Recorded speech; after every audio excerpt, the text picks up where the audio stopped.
Yuk, dukung UFIT TV dengan belanja di UFIT Store.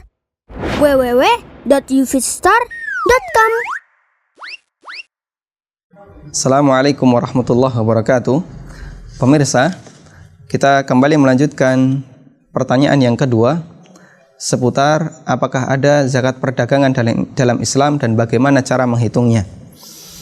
Tentang zakat perdagangan sebenarnya telah disinggung oleh Allah Subhanahu wa taala dalam Al-Qur'an, tepatnya di surat Al-Baqarah.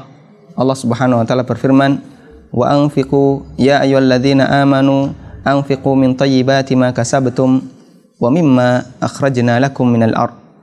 Wahai orang-orang yang beriman, infakkanlah, sedekahkanlah sebagian dari min thayyibati ma kasabtum, sebagian dari rezeki yang halal yang itu dihasilkan dari kerja kalian, artinya dihasilkan dari jual beli kalian.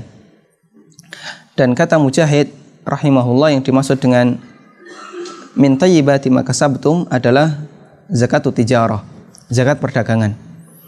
Kemudian tentang keberadaan zakat perdagangan juga disinggung oleh Nabi sallallahu alaihi wasallam dalam hadis dari Samurah bin Jundub yang diriwayatkan oleh Abu Dawud. Beliau mengatakan, anna Rasulullah sallallahu alaihi wasallam ya'muruna an nukhrij as-sadaqata mimma na'udduhu lil bai'.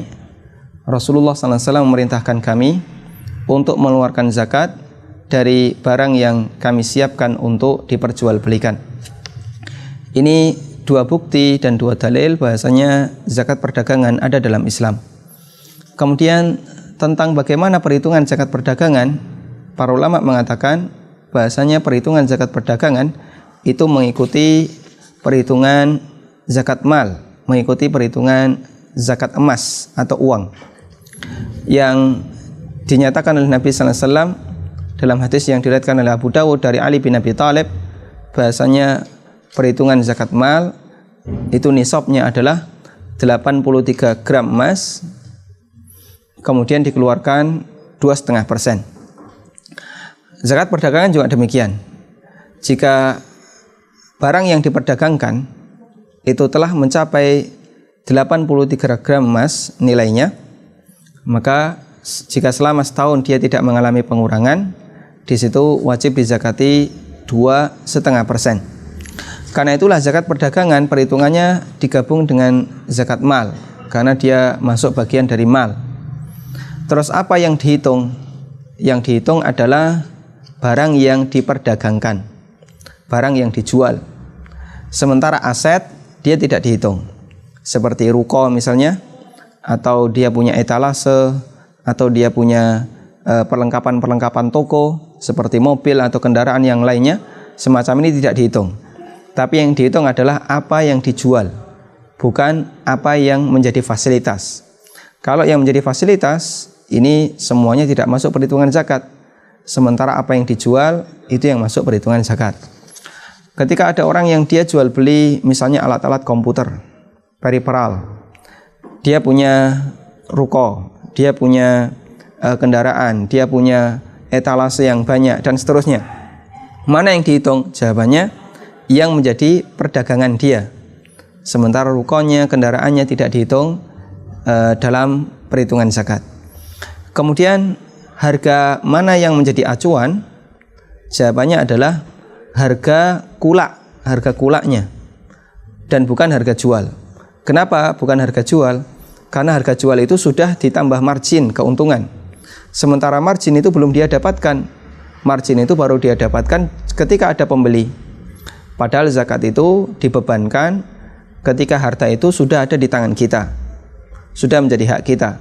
Sementara margin dari atau harga jual sebuah barang sudah ditambahkan margin, itu baru calon harta yang nantinya jika harta ini laku atau barang ini laku, ada pembeli, baru uang itu kita dapatkan.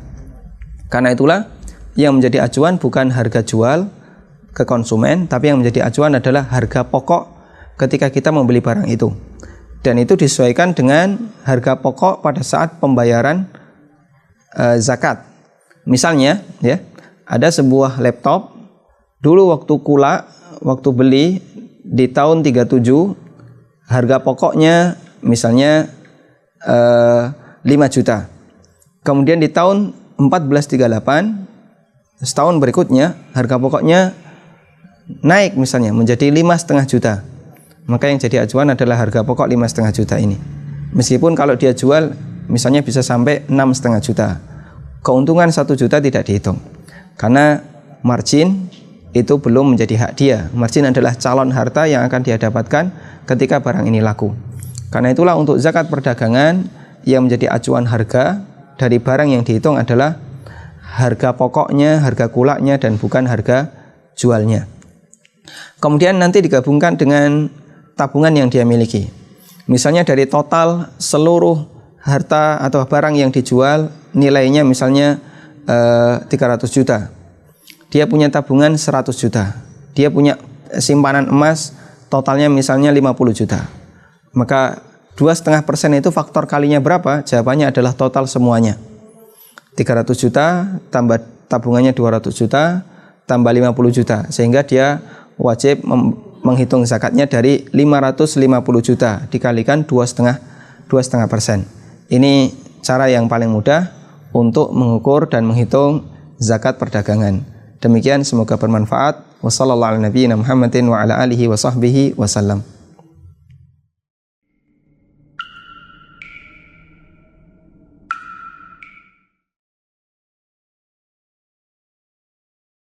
Assalamualaikum. Gimana? Menarik kan videonya? Saksikan video-video UFIT TV lainnya di www.ufit.tv. Nonton UFIT TV yuk!